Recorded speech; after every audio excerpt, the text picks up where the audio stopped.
Hi, it's Carolien van Akker and you're watching Carolien TV. The place to be if you want to create a life based on what matters most to you, on your own ideals. And I'm really happy and excited to be here today with Jacqui Burger. She is the owner of Good to Give and she's also the founder of So Good to Wear. And Jacqui is one of these businesswomen who's been able to build a good business and at the same time make sure that she's leaving this world a better place.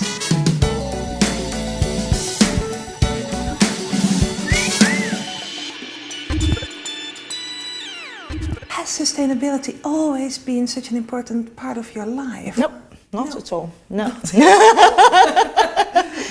No, I become more environmentally conscious every year, I think. Yeah. Still, you are. And when I started out, I really thought it was about people. And I would say, you know, you all worry about the environment, let me worry about fair trade, and let me worry about decreasing poverty in the world, giving the same opportunities to people in third world countries, etc. And when someone would argue with me about the environment, I would be like, sure, let's first solve these problems and I don't know, maybe when I get older every year I get a little bit wiser. And now I'm in a situation that I do believe that the one can't go without the other. So it needs to go hand in hand. People and planet, both. Definitely, yeah.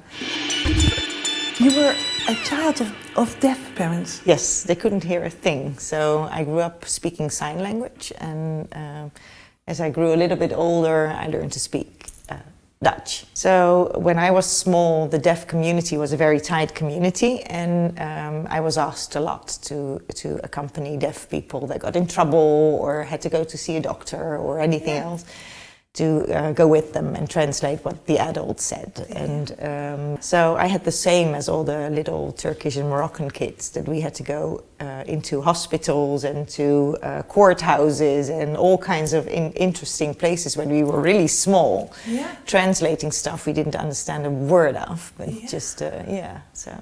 I think it's right what you say about comparing it to the second generation migration kids. Yeah, they have the same role in the family. Yeah, because it's not only translating; it's translating plus, because it's also making things, explaining things, and also a lot about getting the wanted result, because they didn't want to hear why they got this fine. But they wanted to hear the judge say that the fine would be annulled. And that was your job, not to translate, but to get the job done. Yeah. So you're also a kind of a mediator. Yes. I really think that my negotiating skills are from that period of time, because it was easier for me to get the job done than to listen to them complain all the time. So what happened that sustainability became such an important part? Did you wake up all on one day or what? No, it's just inspiring people. It's inspiring people. Yes, I met. And how do you get inspired to talking to people? Do you remember a specific conversation? Not a specific conversation, but I do remember that we used to rent out one of a building that we owned, and we rented it out to the hub. Yeah. And the hub was like a hub of people that wanted to change the world in a radical way.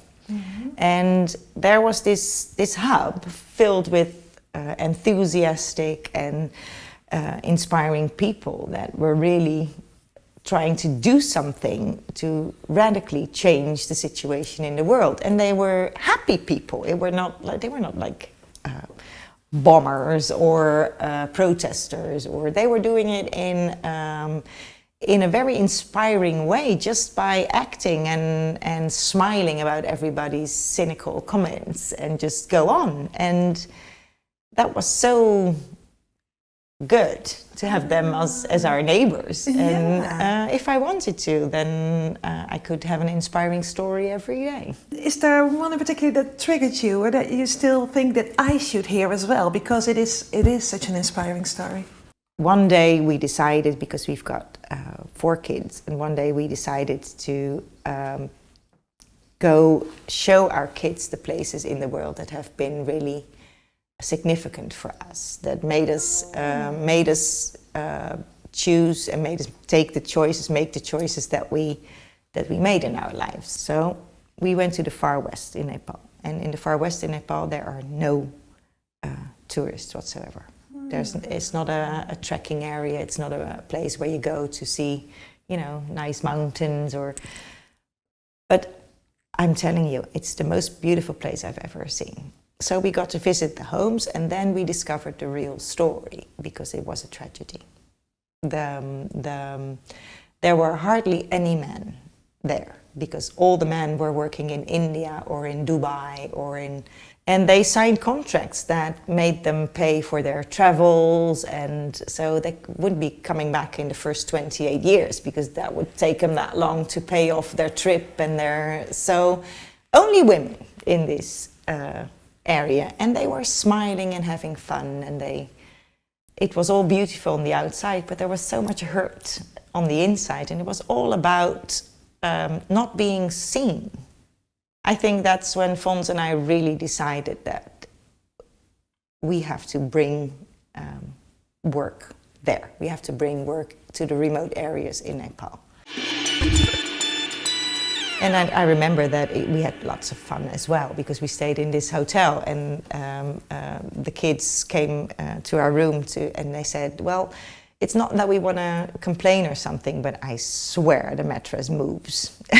So we went to look, and yes, the mattress moved. So the kids went to bed with their hoodies on and everything tight. And then my daughter came and she said, I cannot take a shower. And we said, okay, stop complaining. Sometimes the circumstances are not as luxurious as you're used to. She said, come and have a look. And there was this like brown stuff dripping out of there. And she said, I don't know how to shower in this.